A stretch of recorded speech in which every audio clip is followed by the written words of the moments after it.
નમસ્કાર દર્શક મિત્રો, હું વિવેક કલોલા આપ સર્વેની YouTube ચેનલમાં હાર્દિક સ્વાગત કરું છું. મિત્રો 120 ગોલ્ડન રૂલ્સ ઓફ ઇંગ્લિશ ગ્રામરની અંદર આજે આપણે શીખીશું રૂલ નંબર 15. તો જોજો મિત્રો, રૂલ નંબર 15 શું કહે છે? તો મિત્રો એ કહે છે કે જ્યારે પણ બરાબર છે કોઈ વાક્યની શરૂઆતમાં જો પહેલા વાક્યની શરૂઆત it's time, it's high time કે ઇટ્સ ગુડ ટાઈમ થી થતી હોય, બરાબર છે.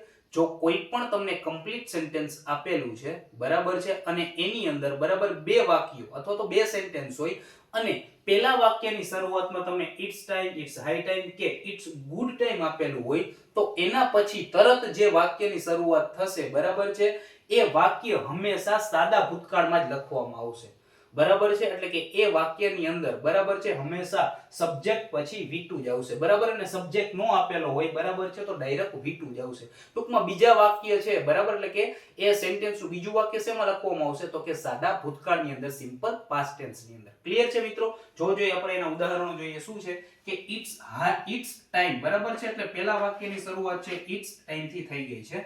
તો શું છે બીજું વાક્ય? તો કે we should resume hour work, બરાબર. બીજું વાક્ય શેમાં હોય મિત્રો? તો કે સાદા ભૂતકાળમાં હોય. તો આ શુડ રિઝ્યુમ છે ઈ નહીં આવે, બરાબર. શુડ રિઝ્યુમ છે ઈ નહીં આવે. તો શું આવશે મિત્રો? તો કે વી રિઝ્યુમ્ડ. ખાલી શું આવશે? વી રિઝ્યુમ્ડ, બરાબર છે. તો it's time we resumed our work, બરાબર છે. એના પછીનું સેન્ટેન્સ તો કે ઇટ્સ ટાઈમ, બરાબર છે મિત્રો. તો અહીંયા પણ આ પહેલું સેન્ટેન્સ ઇટ્સ ટાઈમ થી ચાલુ થાય છે. યુ ગો ટુ સ્કૂલ, ના મિત્રો, બરાબર છે. યુ ગો નું આવે, અહીંયા શું આવશે? અહીંયા વેન્ટ આવશે, બરાબર છે. આ it's time you went to school, બરાબર છે. એના પછીનું સેન્ટેન્સ મિત્રો ઇટ્સ હાઈ ટાઈમ, બરાબર. અહીં વાક્યની શરૂઆત ઇટ્સ હાઈ ટાઈમ થી થાય છે. તો it's high time I have started my preparation, બરાબર છે. તો મિત્રો હેવ સ્ટાર્ટેડ નો આવે, બરાબર છે. હેવ સ્ટાર્ટેડ તો પૂર્ણ વર્તમાન કાળનું વાક્ય થઈ જાય. આપણે મૂકવાનું શું છે તો કે સાદા ભૂતકાળનું વાક્ય મૂકવાનું છે. અને અહીં હેવ નીકળી જશે. ખાલી શું આવશે મિત્રો? કે આઈ સ્ટાર્ટેડ માય પ્રિપેરેશન. તો મિત્રો આ હતો આપણો રૂલ નંબર 15, બરાબર છે મિત્રો.